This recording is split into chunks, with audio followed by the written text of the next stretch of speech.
주신 하나님 말씀은 빌립보서 4장 4절로 7절로 말씀으로 감사로 평안이 넘치는 교회라는 제목으로 말씀을 전할 때 하나님의 은혜가 함께하기를 원합니다. 철인 3종 경기가 있죠. 마라톤, 또 수영과 사이클. 이 경기에 아버지와 아들이 참가한 경기가 있었습니다. 오래전 이야기죠. 딕 호익과 그의 아들 릭 호익. 릭 호익은 중증 장애인이었습니다. 장애에도 불구하고 이 아버지와 함께 이 철인 경기에 나갔던 것이죠. 그의 배경은 그렇습니다. 어떤 자선 행사에 달기가 있는데 한 8km 정도를 뛸 수 있는 그런 경기에 아버지에게 요청을 했습니다. 자기는 이제 몸을 쏠 수 없으니까 말도 제대로 할 수 없어서 머리로 자판을 두들겨서 이제 의사소통을 하게 되는데 아버지에게 그런 메시지를 전한 것이죠. 한번 뛰고 싶다. 아버지는 그 전까지 뭐 뛰어본 일이 없었습니다. 디코익은 뛰어본 일이 없는 이런 경험에 아들이 가겠다 하니까 함께 그 경기에 나갔던 것입니다. 이 경기에 8km였지만 뒤에서 두 번째로 이제 완주를 하게 되었습니다. 이 경기 이후에 아들은 너무나 기뻤더라는 것이죠. 아버지에게 하는 얘기가 뭐냐면 이 경기를 할 때 8km를 뛰면서 나는 장애를 잊은 것 같아요 라고 하면서 아버지의 마음을 뭉클하게 했습니다. 이제 아버지는 이 아들이 장애를 잊었다란 말에 그러면 나는 이 아들의 몸이 되어주겠다라는 그런 마음으로 또 철인 3종 경기에 나서게 되었습니다.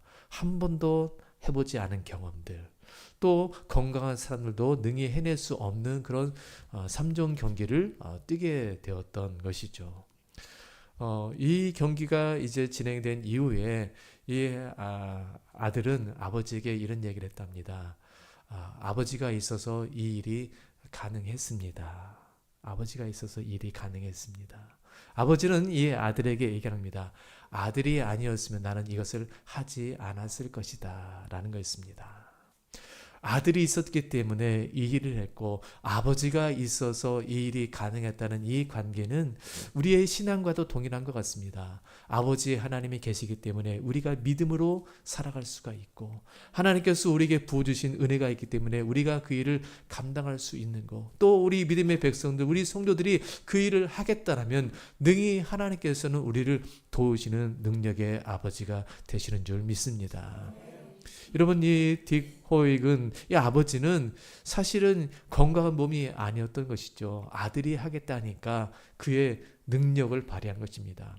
우리가 살아가다 보면 우리의 능력치가 어디인지 제대로 모를 때가 참 많습니다. 사람의 뇌도 그렇지 않습니까? 평생 써도 뇌의 10%밖에 못 쓰는데 천재들은 10%에서 15% 이렇게 사용한다고 하지 않습니까? 정말 무한히 쓸 수 있는, 더 많이 감당할 수 있고 더 많은 능력을 나타낼 수 있는 것이 우리의 삶이기도 하죠. 하나님께서는 우리 믿음의 성도들이 이런 삶을 더 많이 누리기를 원하십니다. 하나님께서 우리에게 준비해 놓으신 것들, 은혜의 삶이 정말 우리가 경험할 수 없는 놀라운 일들이 준비되어 있고 그 기대치는 무한하다라고 말씀해 주시는 것이죠. 여러분, 우리가 이 땅을 살아갈 때 그렇다면 어떻게 하나님께서 준비해 놓으신 그 은혜와 삶을 더 많이 경험할 수 있을까요? 어떻게 우리가 그런 능력의 삶을, 또 때로는 방해가 되는 삶의 어떤 모습들이 있다면 그것을 이겨내며 또 하나님의 은혜를 경험할 수 있을까요? 오늘 본문은 그 삶을 우리에게 누릴 수 있는 방법을 우리에게 말씀해 주고 있습니다.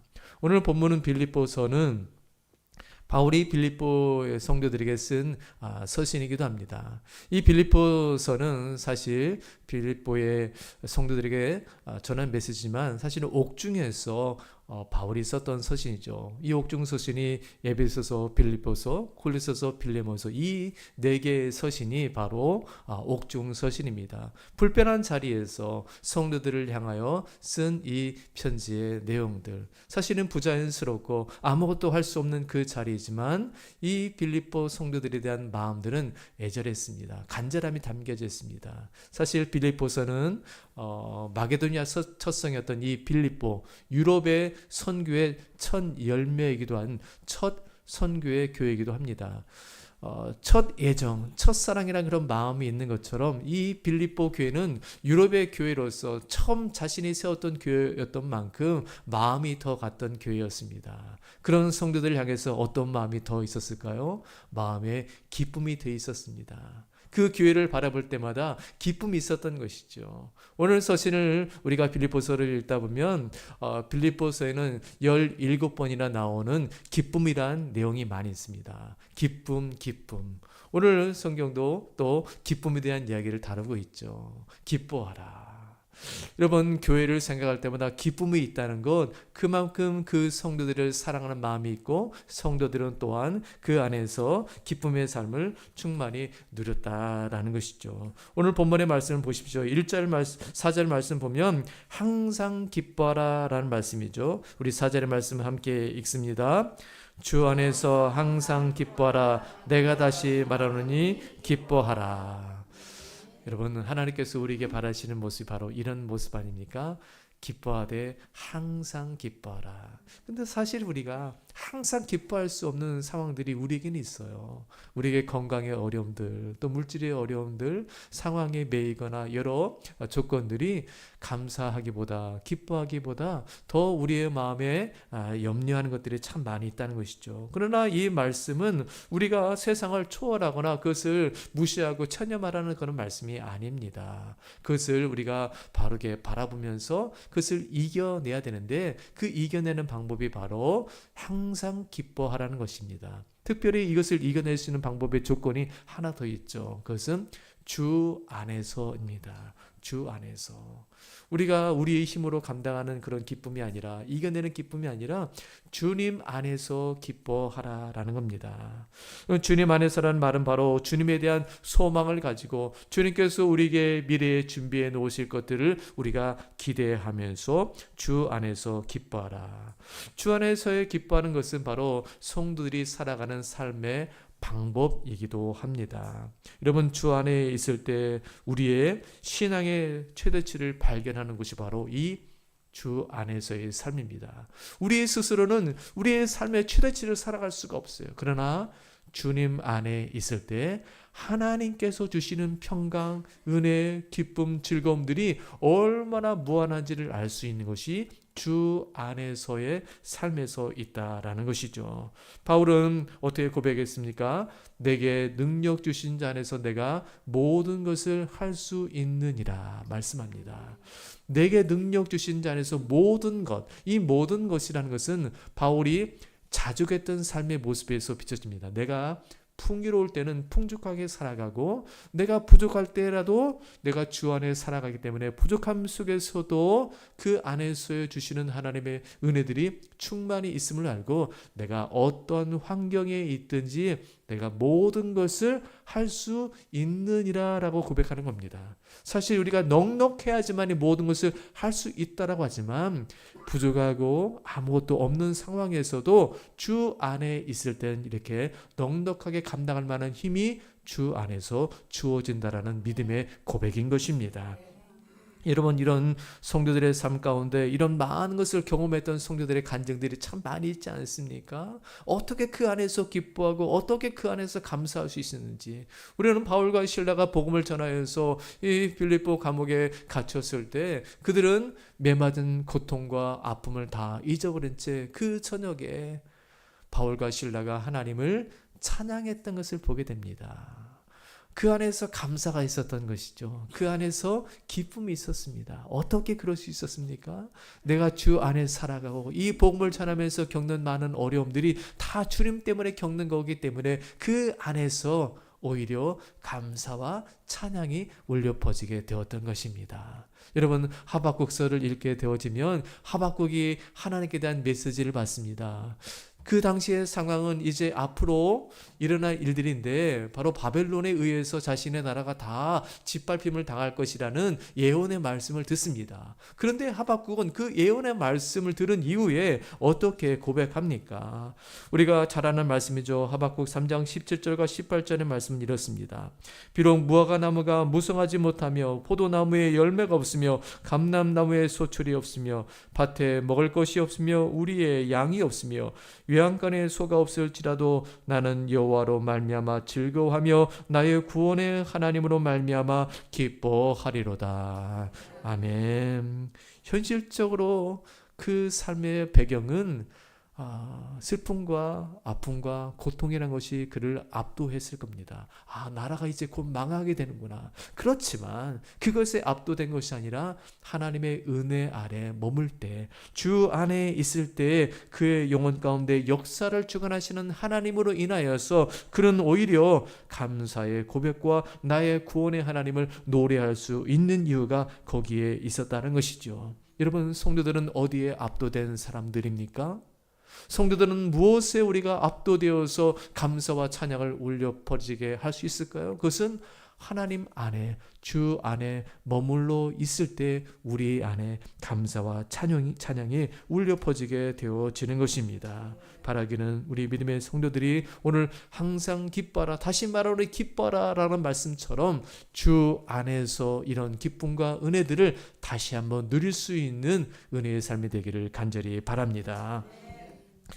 바울은 감사로 평안이 넘치는 삶을 살아가기 위해서 오늘 말씀 가운데 염려에 대한 부분을 우리에게 교훈해 주고 있습니다. 염려.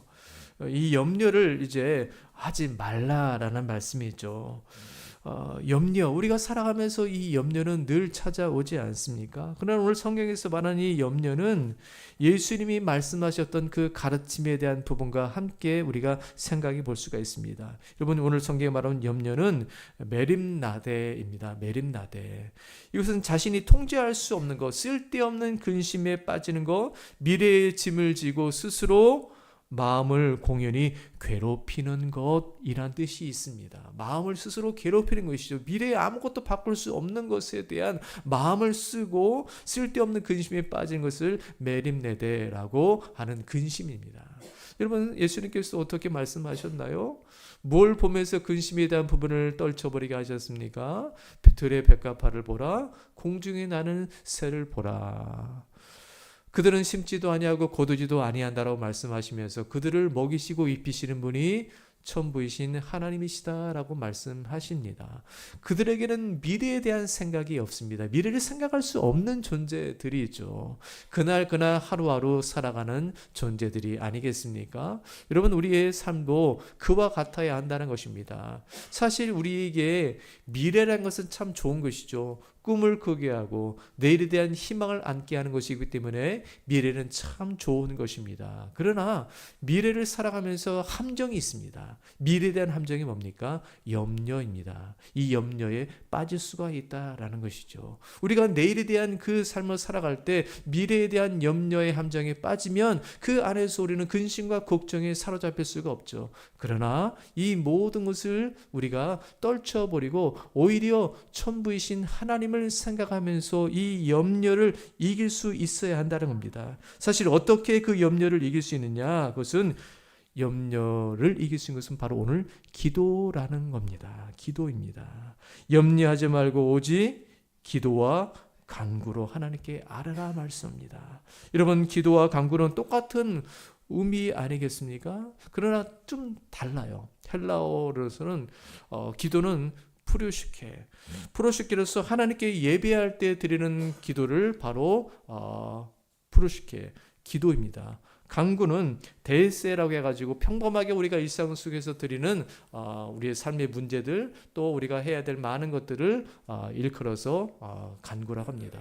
이처럼 기도와 간구는 같지만 우리가 이것들을 어떻게 간구해야 되냐라는 것입니다. 그것은 감사함으로 간구해야 된다. 근심과 걱정과 염려에 대한 부분들을 이길 수 있는 방법이 기도인데 이 기도를 어떻게 해요? 감사함으로 아뢰라는 겁니다. 사실 많은 기도를 여러분들 하시고 계시지만 이런 경험들 많이 해보셨을 거예요. 오히려 내가 좀 아픈데, 상황이 좋지 않은데, 걱정과 근심이 있는데 오히려 그것을 바라보면서 오히려 하나님 감사합니다 라고 기도해 보신 일이 있을 겁니다. 부정적인 상황을 감사로 이끌어 나갈 때 오히려 부정적인 상황이 오히려 감사의 상황이 될 때가 참 많이 있습니다. 하나님 그것을 우리에게 말씀하시는 것이죠. 오히려 너희들 바라보는 삶의 현실이 좀 나아지지 않았지만 오히려 감사해봐라. 그러면 오히려 감사할 제목들이 더 많아지는 일들이 우리 기도 속에 담겨져 있다라는 것이죠. 어떤 사람이 빵을 나눠주는 그런 자리에서 줄을 서고 있었습니다. 빵을 나눠주니까 이제 한 사람 한 사람 자기의 순서가 다가올 때 이제 곧 나의 순서가 되겠구나 라고 했는데 자신의 앞에서 빵을 나눠주는 것이 이제 끊기게 되었던 겁니다. 완전히 끊긴 건 아니지만 이제 빵이 이제 떨어졌으니까 조금 기다려야 합니다 라는 거였습니다. 그때 사람들은 대부분 그럴 거야. 아니 왜 내 앞에서 끊어져? 빨리 먹고 가야 되는데. 이런 상황으로 말할 수 있지만 그렇게 얘기하지 않는 것이죠. 그 사람은 이렇게 고백하는 겁니다. 다음에 올 빵은 따끈따끈한 빵이 나에게 오겠구나 라는 것을 고백했다는 겁니다. 여러분 우리가 그런 시각으로 바라본다면 왜 내 앞에서 빵의 줄이 끊어져? 또 기다려야 되나? 이것이 아니라 나에게 올 빵은 나에게 가장 따끈따끈한 빵이 나에게 찾아오겠지라는 그런 고백을 할 수 있다는 것이죠. 여러분 감사가 뭡니까? 상황을 부정적으로 바라보면 다 부정적인 것이지만 우리가 상황을 다시 한번 믿음의 눈으로 바라보게 되어지면 감사할 이유가 그 안에 있다라는 것이죠. 여러분 오늘 기도 속에 오히려 감사를 담아보라는 겁니다. 우리의 상황 속에 오히려 감사를 담게 되어지면 우리의 상황이 더 놀라운 하나님의 은혜가 함께한다는 사실을 우리에게 약속해 주고 있는 것입니다. 여러분 기도하는 사람들의 특징은 그렇습니다. 늘 습관처럼 우리가 고백하죠. 하나님께서 해 주실 거야. 하나님께서 해 주실 거야. 현실은 바뀌지 않지만 오히려 그 현실을 바라보면서 하나님이 해 주실 거야 라는 고백을 많이 합니다. 시편의 시인도 그런 고백을 했던 적이 있습니다. 시편 13편 1절과 2절의 말씀 보면 자신의 현실을 이렇게 고백합니다. 여호와여 어느 때까지니까 나를 영원히 잊으시나이까 주의 얼굴을 나에게서 어느 때까지 숨기시겠나이까 나의 영혼이 번민하고 종일토록 마음에 근심하기를 어느 때까지 하오며 내 원수가 나를 치며 자랑하기를 어느 때까지 하리이까. 자신의 상황이 원수들로 인해서 심히 고달하고 힘들고 괴로운 상황인데 이것이 어느 때까지 하나님 이루어질 것입니까? 어느 때까지 이제 이것이 멈추지 않는 것입니까? 라고 하나님께 그런 고백을 드립니다. 시인의 상황은 아직 바뀌지 않았습니다. 시인의 상황이 나아진 것이 없습니다. 그런데 그 시편 5절과 6절 하반절로 이어지는 말씀은 이렇습니다. 나는 오직 주의 사랑을 의지하여 싸우니 나의 마음은 주의 구원을 기뻐하리이다. 내가 여호와를 찬송하리니 이는 주께서 내게 은덕을 베푸심이로다 라고 고백합니다. 상황이 어느 것 하나 나아진 것은 없는데 염려는 아직 사라지지 않았는데 오히려 그 염려가 사라진 이유를 생각해 보면 하나님이 그 자리에 있었던 것을 고백합니다. 하나님께서 나와 함께 하시지. 여호와께서 나와 함께 하시지. 그러면서 나의 구원을 기뻐하리로다라고 오히려 미래적인 구원을 선포하면서 나아갔던 시인의 고백이 얼마나 대단한 믿음입니까? 여러분 우리의 상황이 아직 나아지지 않은 부분이 있습니까? 아직 염려한 부분들이 여전히 그 자리에 있지만 그 염려를 생각하기보다 나의 구원의 하나님을 생각하면서 오히려 감사와 기도와 오히려 하나님 앞에 영광과 찬양을 드리는 믿음의 사람들이 우리 성도들인 줄 믿습니다. 우리 모든 것들을 다 맡겨보라는 겁니다. 감사함으로 맡겨보라는 것입니다. 그러면 하나님께서 모든 문제를 해결해 줄 수 있다라고 오늘 성경은 약속해 주고 있는 것이죠. 방 10개가 있는 부자가 있었습니다. 오늘날 그 방 10개에 있는 부자에게 오늘 그 예수님이 찾아오게 되었습니다. 그때 예수님이 찾아보니까 방 하나를 예수님께 내어드렸습니다. 한쪽 편의 방을 예수님께 내어드리고 그날 밤에 이런 일이 있었습니다. 마귀가 찾아와서 이 주인을 막 괴롭히는 것입니다. 너무나 힘든 밤을 보냈던 것이죠. 이제 아침에 일어나서 이 부자와 이 예수님과의 대화 속에서 예수님 왜 저를 도와주지 않으셨습니까? 어젯밤에 제가 이 마귀로 인해서 너무나 힘들었습니다. 이런 얘기를 하는 겁니다. 그때 예수님께서 말씀하신 것이죠. 나는 네가 내준 그 방에서 열심히 이 방만을 지켰다라고 했던 겁니다. 예수님이 모신 그 방만 예수님이 그 방을 지켜주셨던 것이죠. 그러자 이 부자는 자신의 방을 이제는 5개를 내어드렸습니다. 5개를 내어드렸으니 이제 예수님이 편안하게 잠을 주무셨겠죠. 그때 그날 밤에도 여전히 마귀가 찾아와서 자신의 집을 막 괴롭히는 겁니다. 너무나 힘든 밤을 지냈던 것이죠. 그 아침에도 동일하게 예수님께 얘기하는 겁니다. 예수님, 제가 방을 5개나 내어드렸는데 왜 저를 도와주시지 않는 것입니까? 라고 하소연했다는 것이죠. 그때 예수님께서도 얘기하시는 겁니다. 나는 철통같이 이 5개의 방을 어젯밤에 잘 지켜주었단다 라는 것을 그 부자에게 얘기하는 것입니다. 그러자 이 부자가 곰곰이 생각했습니다. 아, 그렇구나. 그러자 이 부자가 이제 방을 다 내어 주었습니다. 10개 방을 다 내어 주었는데 그날 밤에는 마귀가 찾아와서 이 부자를 만나려고 하는데 딱 예수님이 그 모든 방을 차지하고 있어서 상대할 수가 없었습니다. 그날 밤은 평안한 밤을 누리게 되었다는 겁니다. 이 이야기가 무슨 이야기입니까? 우리의 삶 가운데 우리가 지키려 하는 것들, 우리가 이루려 하는 것들을 우리가 붙잡고 살아가면 염려와 근심밖에 없지만 우리의 삶은 하나님께 다 내어드릴 때 방 10개뿐 아니라 모든 삶을 다 내어드릴 때 우리 주님께서 우리를 지켜주시고 평안하게 하시고 우리의 삶을 온전한 길로 인도해 주실 줄 믿습니다.